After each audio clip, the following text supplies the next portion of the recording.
Bienvenidos a un nuevo programa de Planeta Absurdo. Y mire, che, que vos, que siempre digo teatro del absurdo. ¿Por qué? Bueno, soy Gustavo Maer, desde Buenos Aires, y aquí tenemos a nuestro querido amigo gallego, José Pastor. Bien, vamos a dar comienzo a Planeta Absurdo. Si te parece, Gustavo. Pues me parece fantástico. Nunca más hagamos esto. Esto no funciona.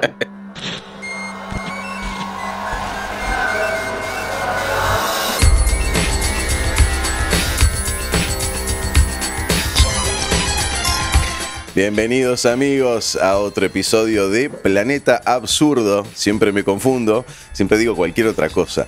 Bienvenidos amigos a Planeta Absurdo, al capítulo... ¿Escuchaste? ¿Se escuchó eso? No, Está lloviendo en Buenos Aires. Tú ves como al final esto que sucedió de que ha habido un intercambio de personalidad, ha sido también incluso intercambio meteorológico. Meteorológico también. ¿Está lloviendo ahí en Glasgow?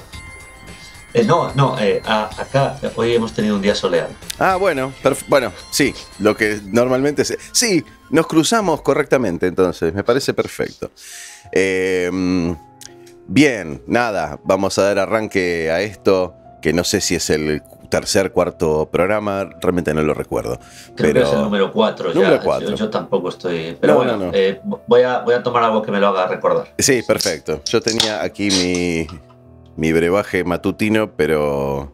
Bueno, matutino, son cerca de las 2:30 de la tarde, pero bueno, dadas las diferencias horarias entre José y yo, tenemos que buscar un punto intermedio, en un día intermedio en donde a nadie le moleste demasiado dedicar una hora para hablar de todos estos temas y para debatir un poquito. Y bueno, como decía José en la piel de Gustavo hace un rato, estamos por hablar el día de hoy sobre un tema que a mí me preocupa ya hace bastante, cuando me encontré con esto, que es todo el tema de antiintelectualismo, las actitudes de algunos de los pueblos, incluso de los medios de comunicación imperantes. Por supuesto, las redes sociales están involucradas en todo esto. Y vamos a intentar, yo creo, José, te quiero involucrar en una prueba, como para relacionarlo con otros temas, con otros conceptos que en este momento están siendo, digamos, están en vilo. Y bueno, vos me imagino que estuviste mirando un poquito el material que te envié. Y, sí. Antiintelectualismo y posverdad, que son dos conceptos que suelen ir de la mano, pero que hay unas pequeñas diferencias, al menos por lo que yo leí. Aunque se quiere generalizar, yo creo que lo vas a explicar más en profundidad para el que no sepa lo que es el antiintelectualismo y la posverdad, pero yo veo que el antiintelectualismo, lo veo como que empezó como una corriente mucho más global, como... vamos a ver, no global en cuanto a todo el planeta, sino global en cuanto a todos los estratos sociales. Y la posverdad parece ser que se trata como es algo de un estrato social más elevado, o al menos de... Pero yo realmente lo veo muy cercano, aunque ambas cosas son prácticamente lo mismo. Es un planteo. Ambos conceptos. Es un planteo. Yo la diferencia la veo en otro lugar. La diferencia la veo en que la posverdad vendría a ser la forma en la que, o mejor dicho, el recurso a través del cual se puede manipular la información, y el antiintelectualismo yo creo que es el caldo de cultivo para que eso suceda. Sí, es básicamente el contexto. Básicamente has dicho lo mismo que yo con otras palabras. Claro, pero me refiero a que no pasa por un tema de estratos sociales. El antiintelectualismo es casi una actitud, un estilo de vida. Todo el mundo sabe lo que es un intelectual, todos sabemos qué es el intelectualismo, y cuando uno habla de anti, automáticamente puede pensar que se está dando una dualidad, un partidismo, ¿no?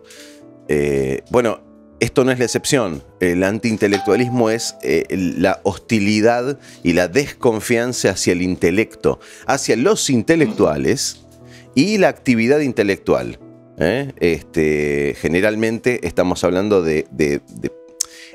se considera la educación, a la filosofía, a la literatura, al arte y a la ciencia como poco prácticas y despreciables. Yo creo que esa es la definición más importante. Porque claro. Mucha gente pensará, el intelectual, bueno, ven a los intelectuales como universitarios. Yo creo que me entiendes, ¿no? El camino que sí, claro. Sin embargo, lo más importante es intelectualidad en general.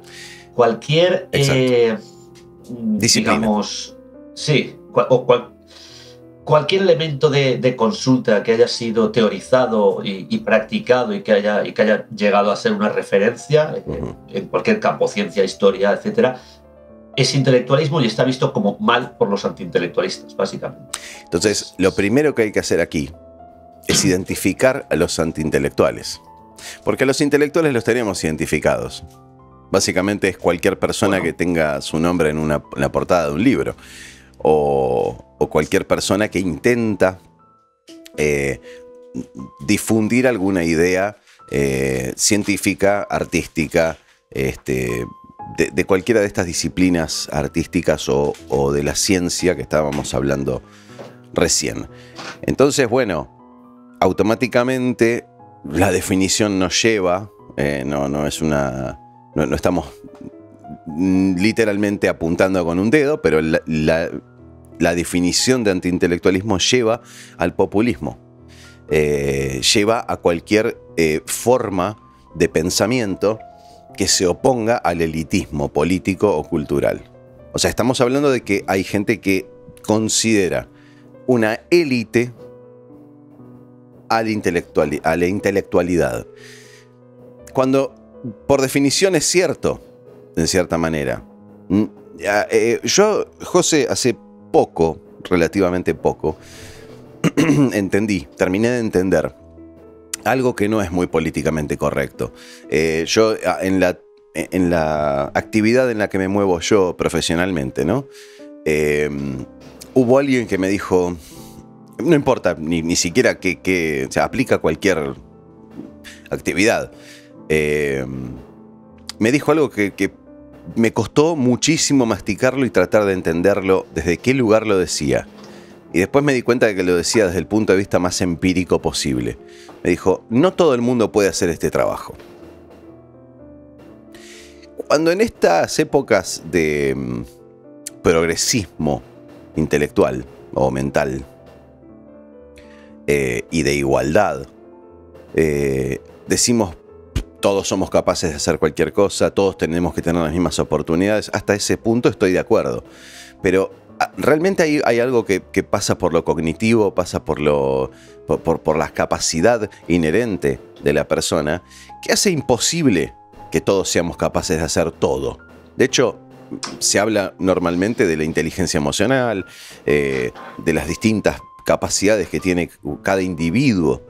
Vos, José, tenés capacidad para determinadas cosas y yo para otras. Y no son compatibles. Vos no te ves haciendo lo mismo que hago yo y viceversa.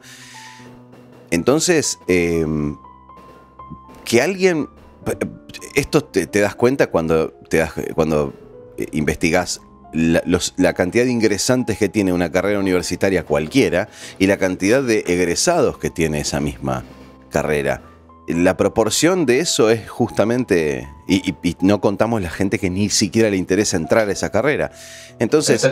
Gustavo, el primer error aquí,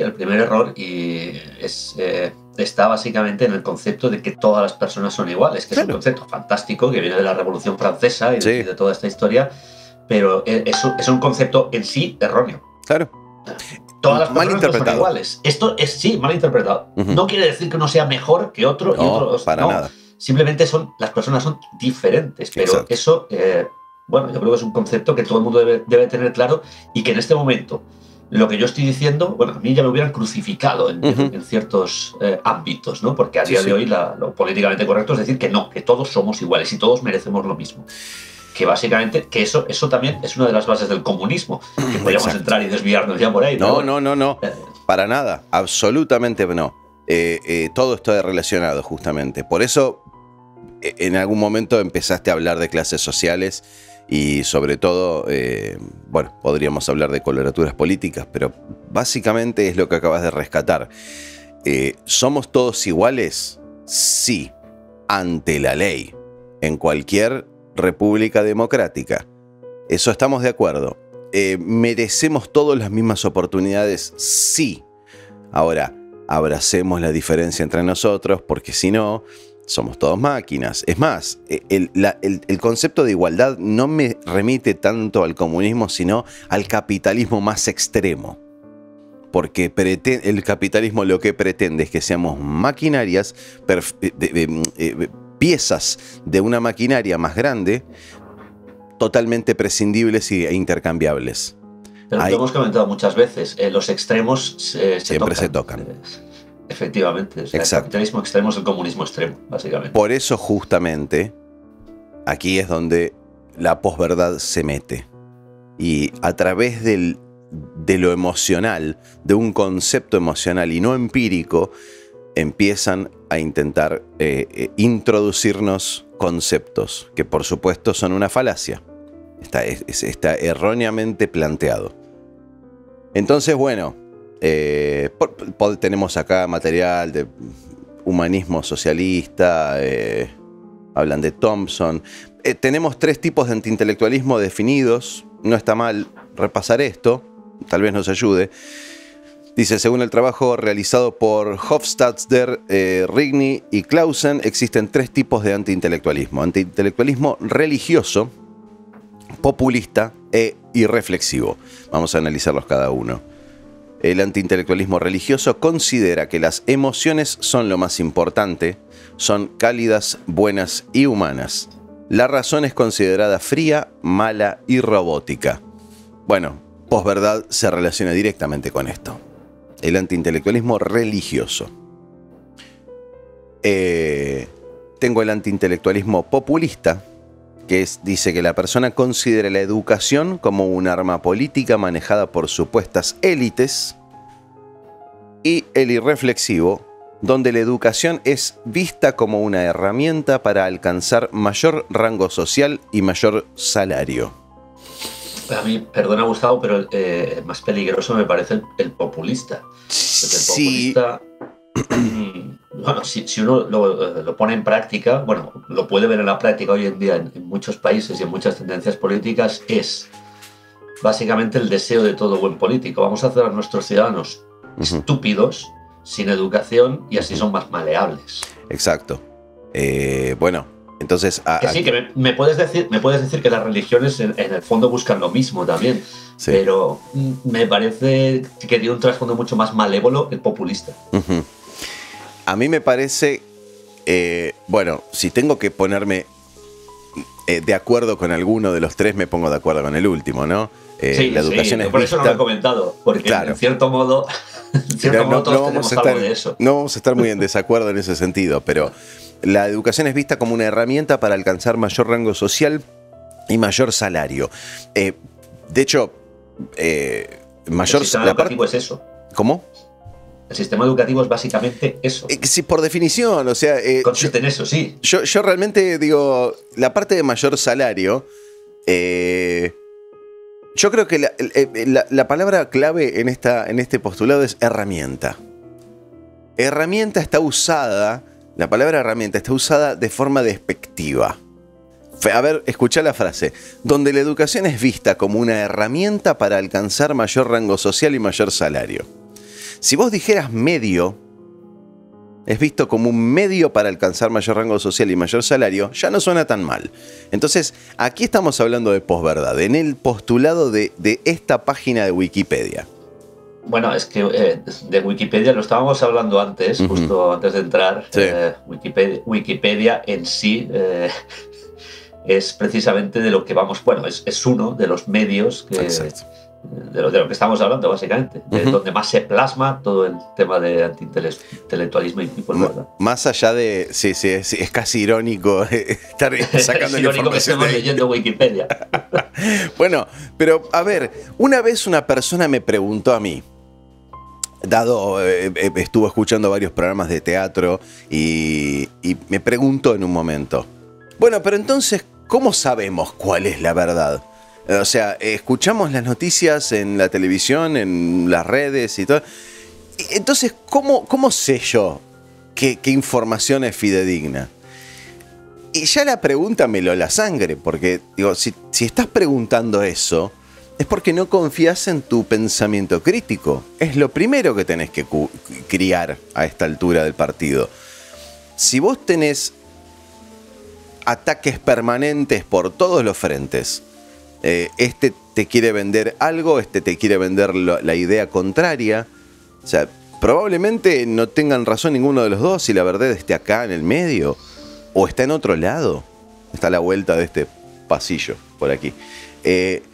Entonces, ¿cómo reparamos esto? ¿Cómo sobrevivimos en el mar de información? ¿Cómo? Lo más sencillo es decir, yo tiendo más a pensar como tal empresa, dígase Fox, CNN, bueno, podemos mencionar más locales, pero es lo mismo.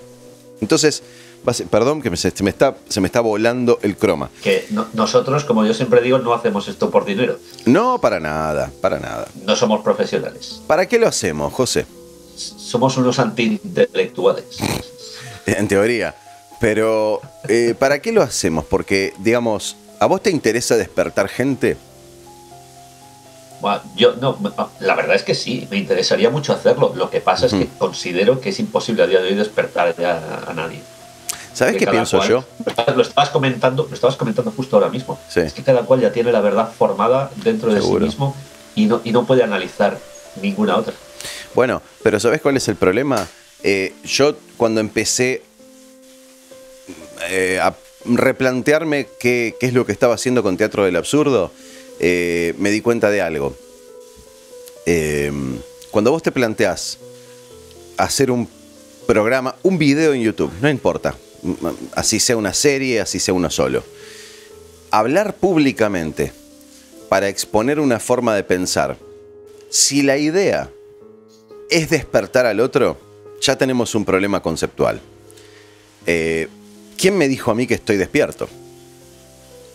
Tal vez. Bueno, ¿y quién le dijo a vos que es usted el portador de la razón absoluta? Claro, por eso me estoy poniendo en esa posición. No es justo, ni es ajustado, ni caigo en una falacia.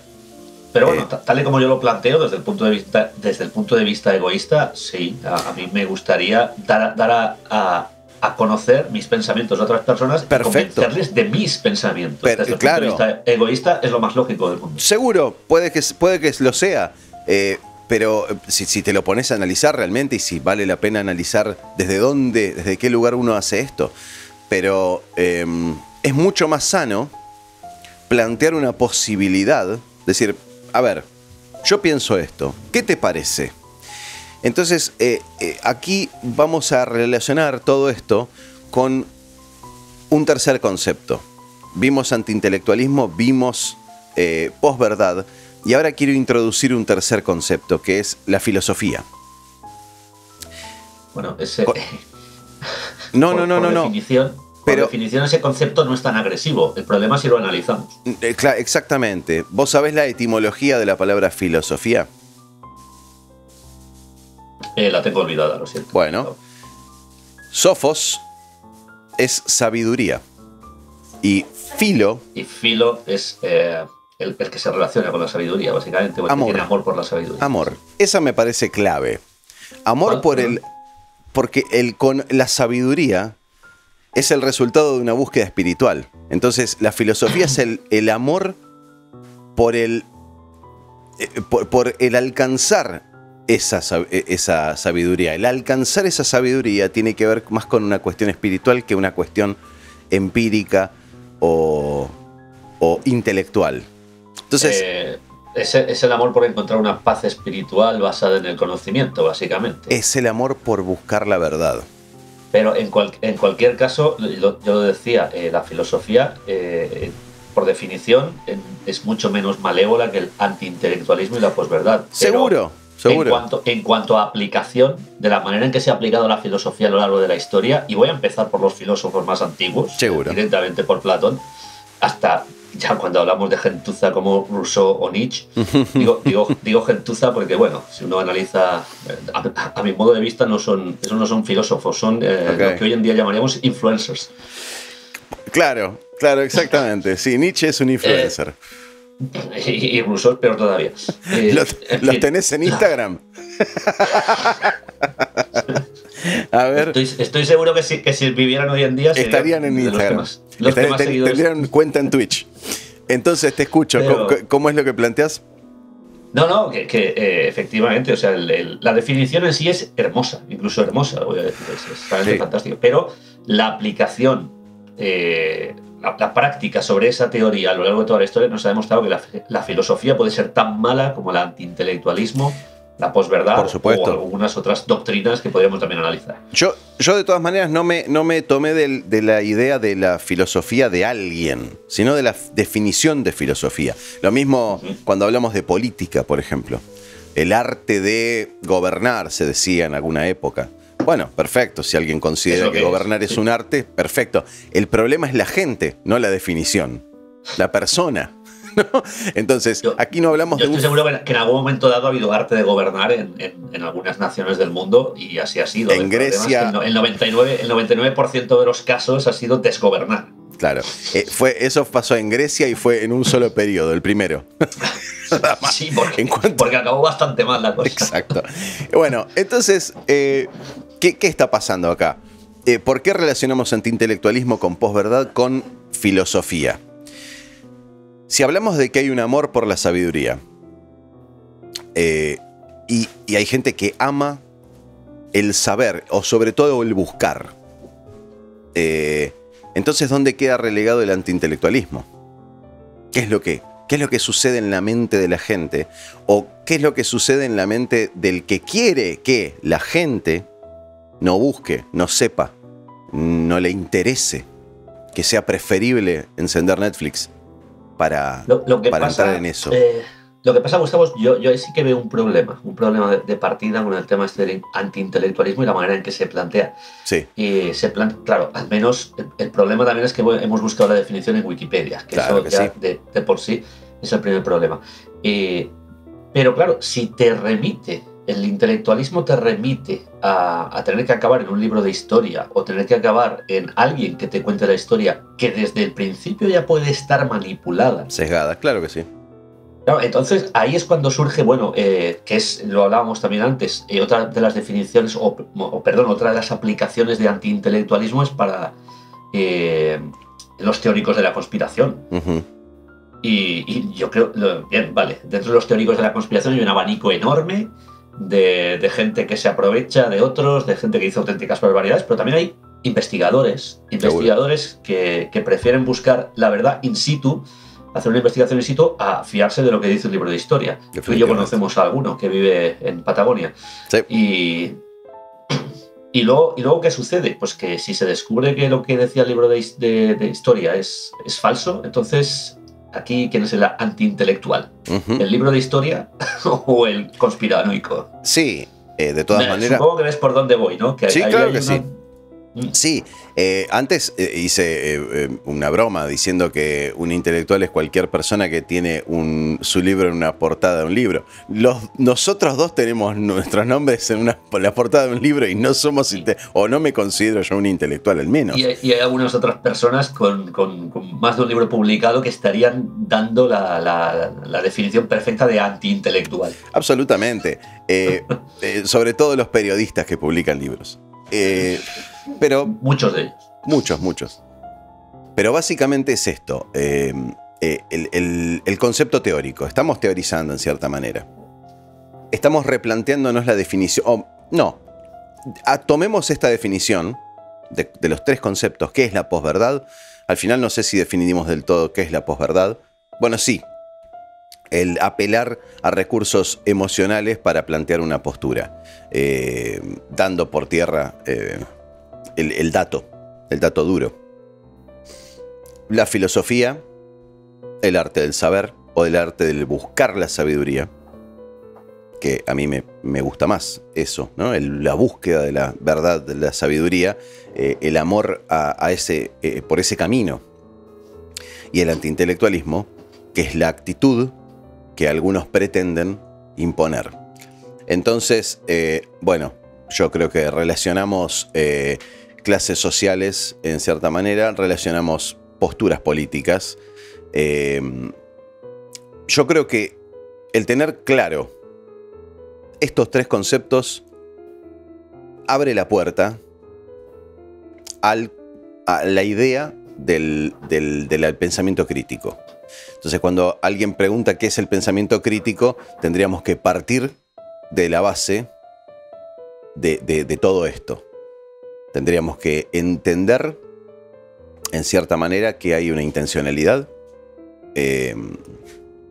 Mismo cuando nosotros subimos determinado programa a esta plataforma, YouTube, hay todo un mecanismo digital, sin entrar en detalles, robots, algoritmos y demás, que definen que lo que estemos hablando en este momento sea interesante para la gente o no, sea aplicable a un programa de publicidad del cual se sostiene, por supuesto, todo esto.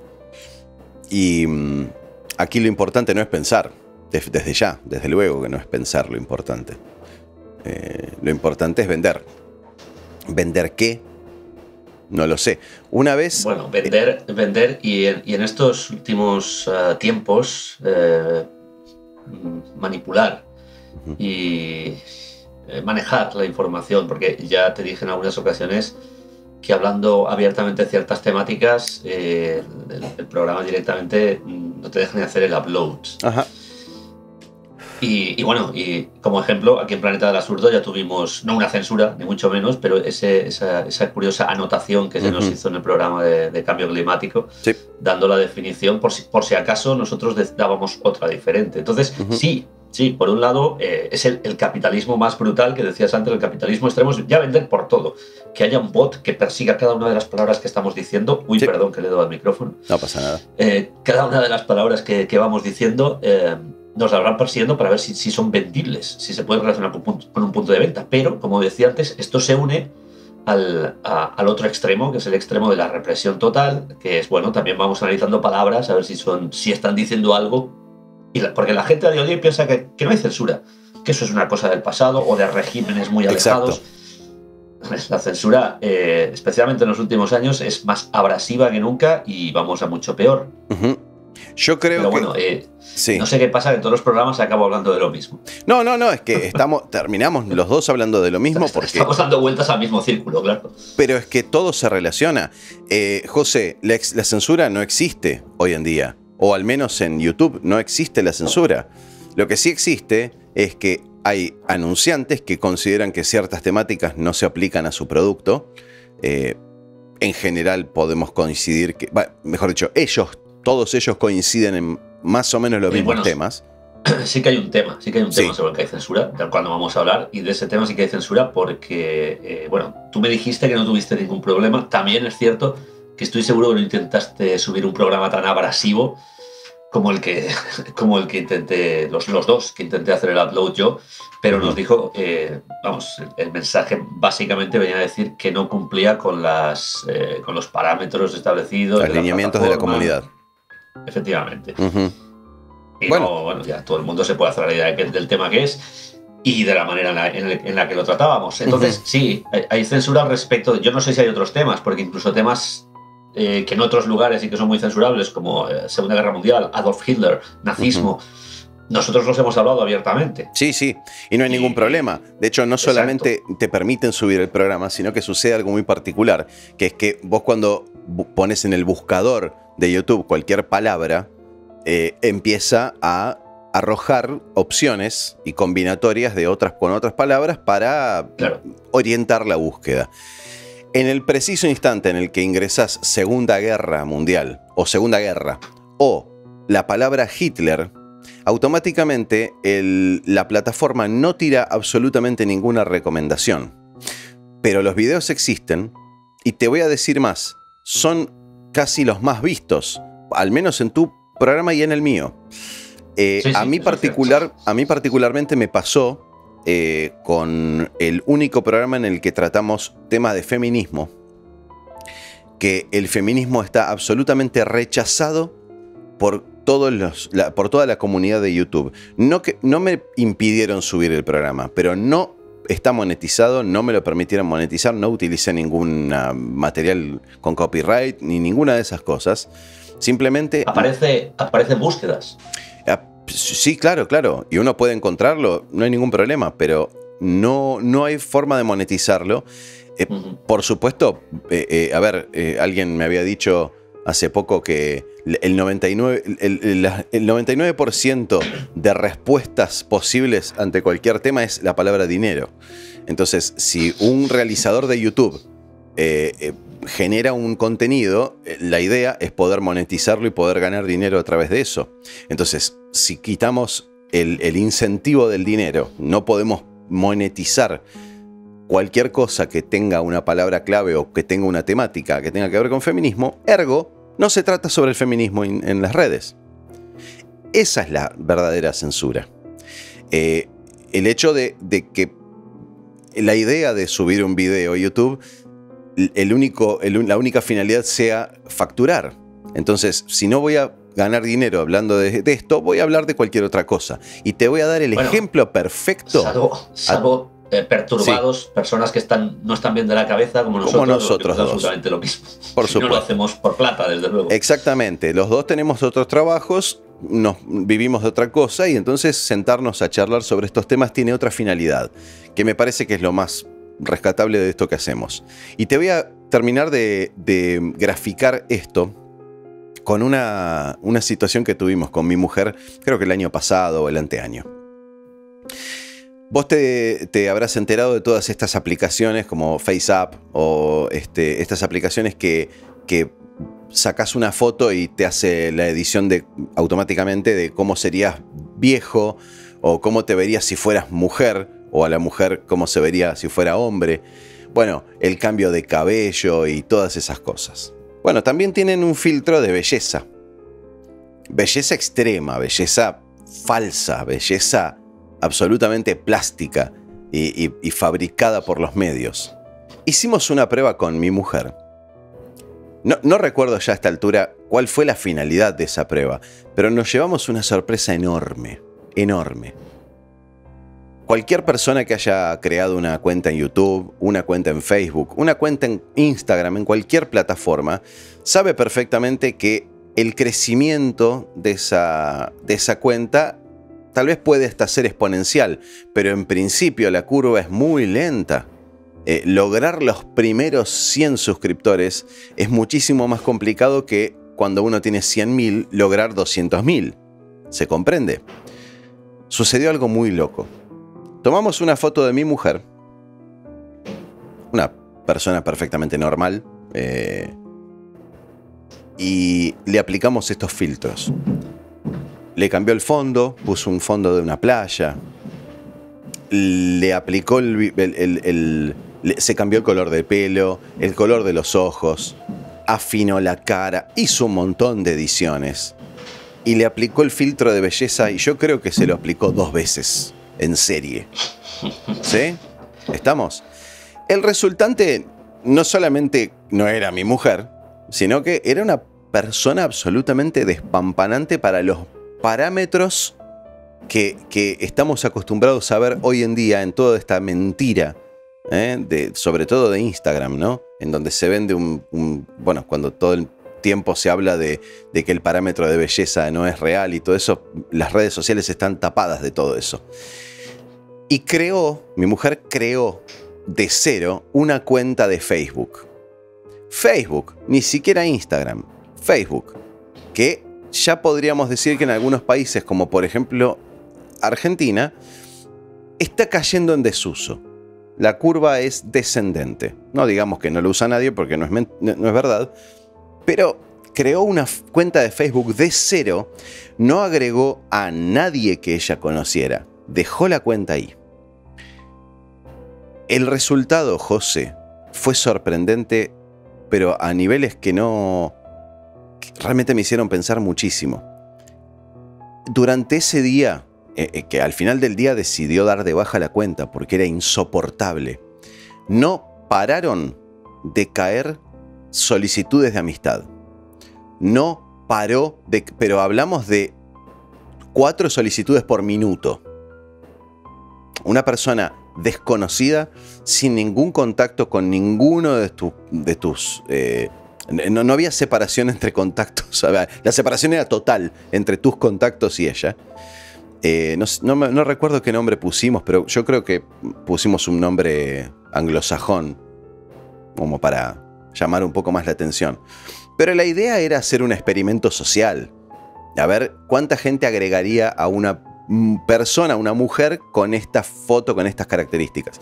El robot, el algoritmo de YouTube se encargó solo de hacer eso. Entonces el experimento fue más rico. Es decir, Facebook evidentemente le da prioridad y vende con muchísima más prioridad perfiles así. Y por supuesto el contenido era nulo, no había nada de información. Se subieron 1 o 2 fotos más.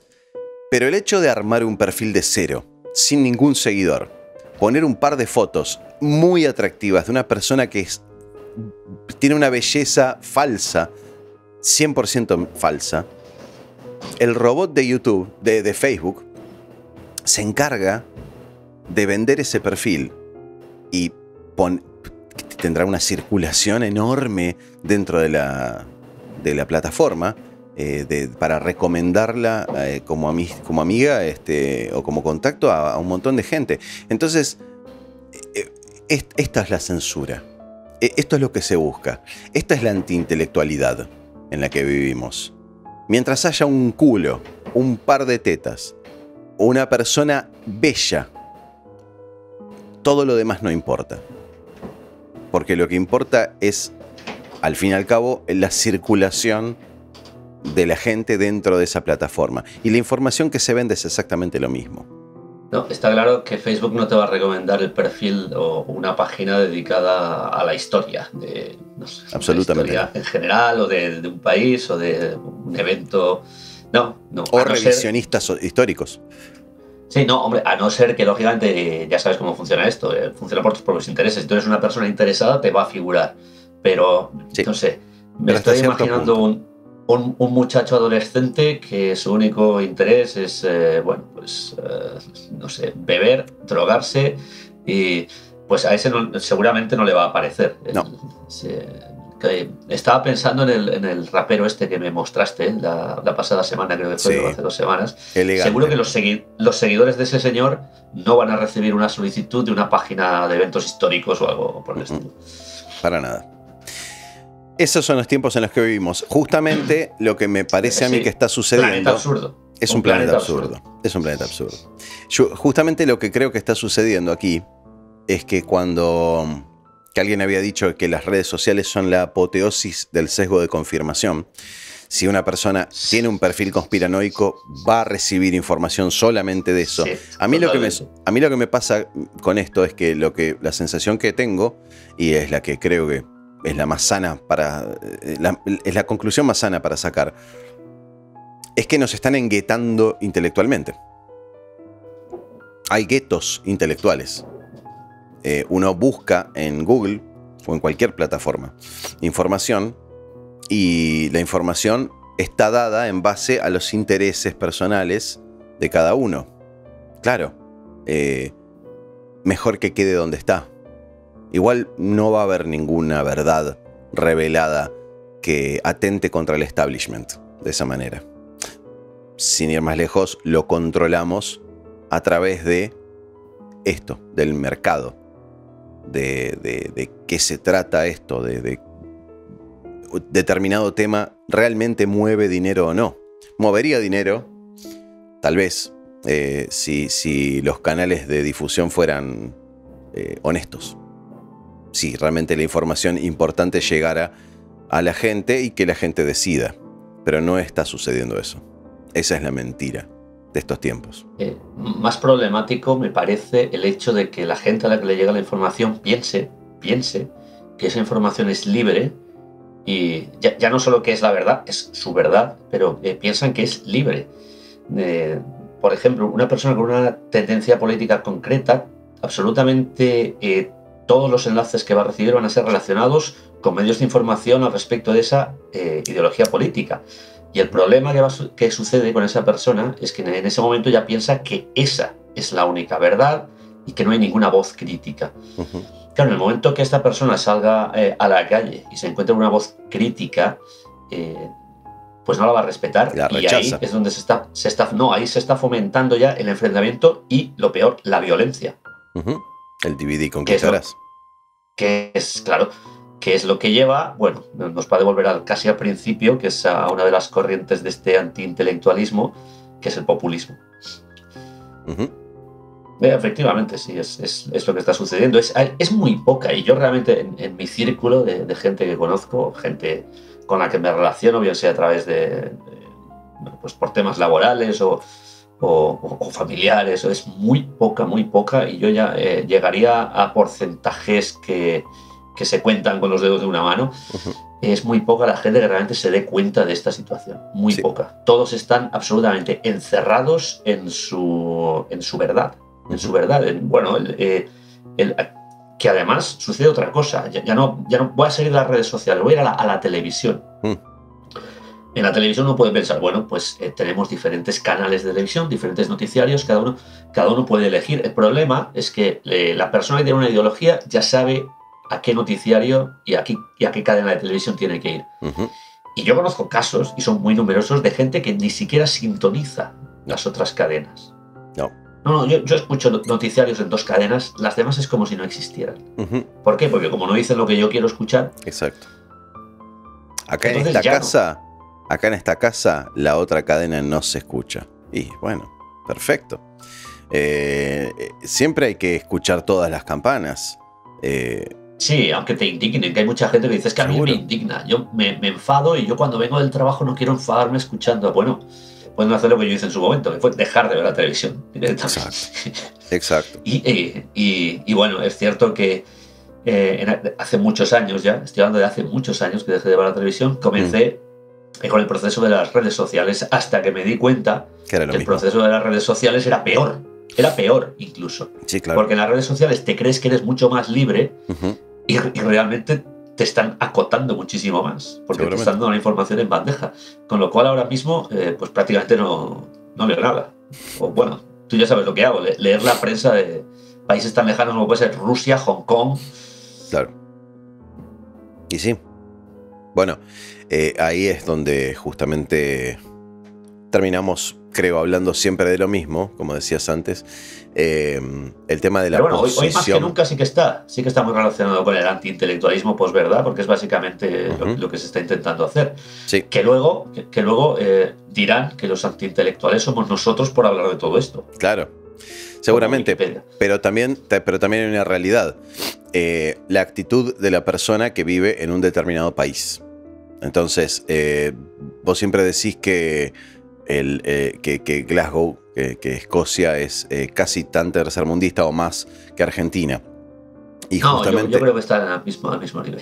Bueno, entonces, una vez hablando con alguien, una persona que yo conozco hace muchos años, que fue a vivir a París durante 5 o 6 años, y creo que ahora está en este momento allí, que me contaba que la información que llega al parisino o al francés es realmente internacional. Hay una publicación que justamente se encarga de recopilar la información de todo el mundo y está dividida en continentes.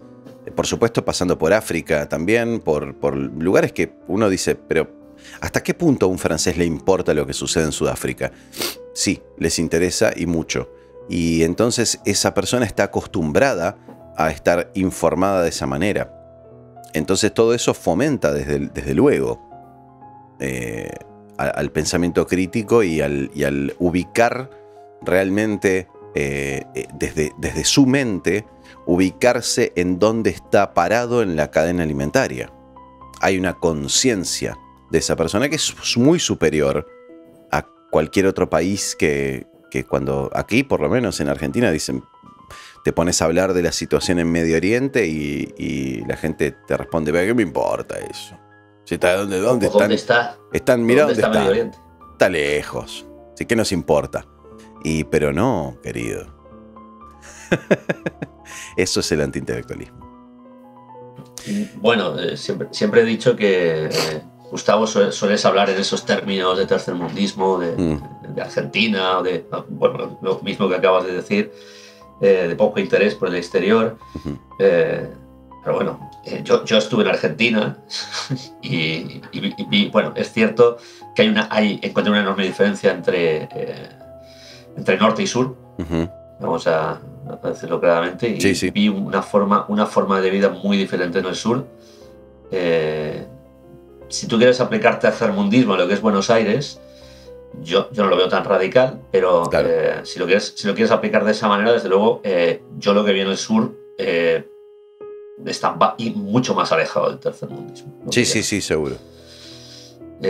También, claro, estamos hablando de unas cantidades de población que, bueno, suele suceder que donde más se acumula la masa, pues normalmente se suele acumular la masa que es la base del triángulo, ¿verdad? Exactamente.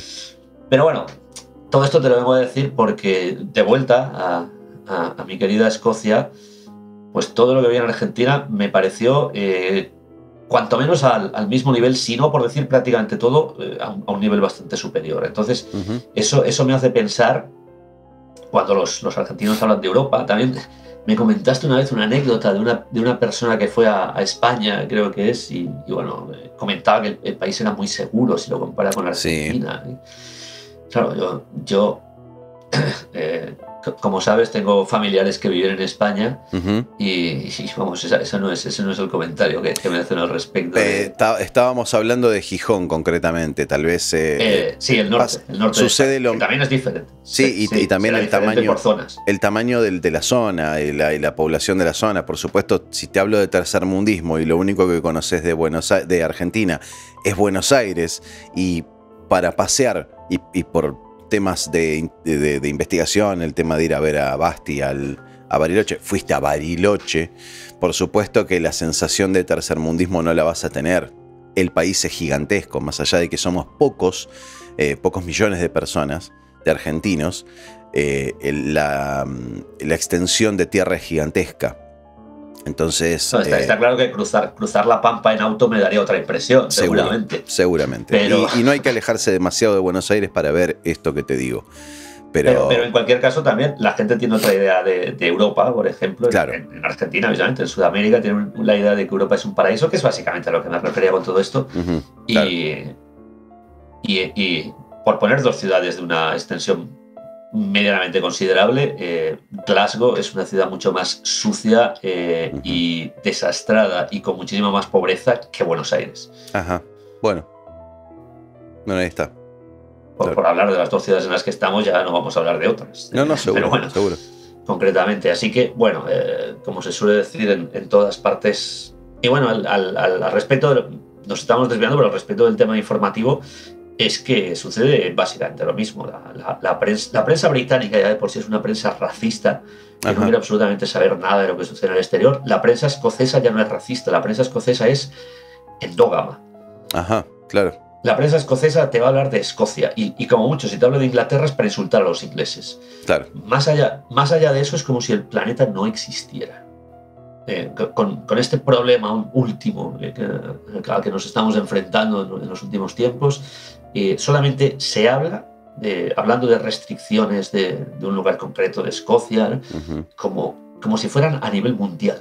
Claro. Se habla de eso como si fuera a nivel mundial. Exacto. Y claro, luego uno lee la prensa de Rusia o de India y descubre que en otros países el problema no existe, o que pasó en la historia hace mucho, o que es mucho peor en algunos otros sitios. Pero, bueno, supongo que en Argentina sucederá algo similar. En Argentina tuvimos la prueba, o al menos, bueno, algunos de nosotros que nos preocupamos por tener una mirada del mundo no sesgada ni filtrada por intereses locales, que es lo que estás diciendo vos.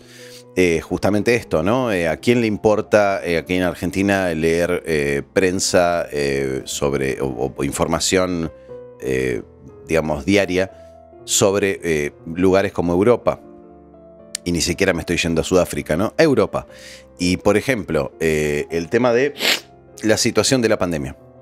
Entonces, aquí vos sabés que el programa anterior que grabamos, sabés que tuvimos elecciones. Entonces, tuvimos elecciones perfectamente normales, sin ningún tipo de sobresalto, ciertos protocolos, la distancia, el barbijo, perfecto. Pero los números estaban bajando. No, pero sí están bajos los números. Están bajos hace mucho tiempo. La campaña de vacunación fue un éxito. Una vez que terminó la votación, el proceso electoral terminó, a la semana empezaron a aumentar los casos, mágicamente. Y se está hablando de que es necesario una tercera dosis. Empiezan a hablar sobre la proporción de gente que no está vacunada. Se empieza a hablar de vuelta de los... Mejor no hablar del tema porque nos van a... No, pero esto es importante. Estoy hablando del gobierno de Argentina. Y también sucede que se volvieron a hablar sobre todos los movimientos antivacunas. Y mencionan a Alemania y a Austria como países que están en una situación extrema, que están cerrando todo. Pero digo, momentito. ¿Cómo es? ¿De golpe está sucediendo esto? ¿Europa está en una cuarta ola? Hablan de Israel también. Que hasta lo último que se supo de Israel aquí en el país fue que estaban libres de barbijos porque ya tenían al 100% de la gente vacunada, no había más casos. Entonces, cuando uno empieza a raspar esa superficie y a buscar la información por sus propios medios, se da cuenta de que es una manipulación absoluta. No sé cómo vos, qué información tenés vos sobre la situación pandémica de Alemania y Austria en el último mes. Yo no voy a hablar de ese tema porque ya sabes mi opinión al respecto de toda esta... No voy a aplicar ninguna palabra para que no nos censuren. No, ningún problema. Pero... De todas maneras, es curioso que me digas Alemania y Austria porque estuvimos hablando de esto hace unos programas. Justamente los dos países a los que nos referimos con el tema del blackout. Exacto. Y ahora parece que son dos países problemáticos, ¿no? Exacto. No sé si las cosas... Mira que en el mundo hay 200 países y solamente se habla de esto. Exacto. No sé si tendrá algo que ver. Vaya uno a saber. José, me parece que cubrimos todos los frentes. Que no hablamos ni de posverdad. No. Yo creo que hablamos permanentemente de eso. Yo creo que todo lo que hablamos se relaciona. Lo que pasa es que yo creo que aquí más de uno quería que analizáramos los temas desde una perspectiva teórica y creo que los hemos puesto en práctica directamente. Claro, pero es la única manera de entender cómo el contexto teórico podemos teorizar y podemos definir cada cosa, pero lo importante aquí es ver la influencia directa sobre nuestro estilo de vida. Es inevitable, para mí al menos, es inevitable dar ejemplos y dar ejemplos sobre cosas que están sucediendo hoy. No nos olvidemos que son eventos mundiales y si hoy por hoy es tan libre la comunicación entre países y vos desde allá te podés enterar lo que sucede aquí y viceversa, siempre vamos a lo mismo. ¿Cuál es el interés de que eso suceda? Hoy tengo a mi disposición, mi madre siempre me cuenta de que mi abuelo escuchaba, tenía la radio de onda corta y ponía la antena en el techo de la casa y escuchaba radios de vaya uno a saber de qué lugares, dependiendo del clima, ¿no? Y yo siempre digo, si mi abuelo viviera en esta época en la que puedes sintonizar una radio de Holanda con 2 clics, sería feliz. Y la posibilidad está, nadie lo hace. Cierto. Porque no hay interés. Mencionas esto, esta misma semana alguien me envió esta aplicación con la cual puedes escuchar la mayoría de emisoras es básicamente un mapa mundi. El Radio Garden. Correcto, Sí. Radio Garden. Es maravillosa. Y bueno, estuve, pues sí, dándome un paseo por el mundo, como dice la canción. Sí, sí. Y estuve en el momento que me lo pasaron, dije, voy a curiosear. Y creo que estuve 3 o 4 horas. Claro. Bueno, mi pregunta es la siguiente. Vamos a ver cuánto te dura la fascinación. Porque yo la aplicación la tengo instalada hace más de 1 año o 2. No, a mí me duró ese día solamente. Exacto. No la vuelta. Y la verdad es que no la abrí de vuelta, nunca más. No, pero bueno, es cierto que, no sé, en un momento dado sí que me puede ser de utilidad. Seguro, sí. Un movimiento, si hay un blackout, claro, si hay un blackout, lo que no sé es cómo voy a... ¿Cómo accedes a 4G? Claro, claro. Estamos en lo de siempre. Es lo mismo. Ahí vamos a tener que quitar del armario, bajar la radio de onda corta e inventar una antena, con baterías, o lo que sea. Con baterías. Con baterías. Y a ver si las encontramos. Porque claro, bueno, ya vamos a hablar del blackout otra vez. Sí, de vuelta. No. Sí, sí, sí. José. Desde luego, todo esto sucede porque vivimos en un planeta... absurdo. Sin duda.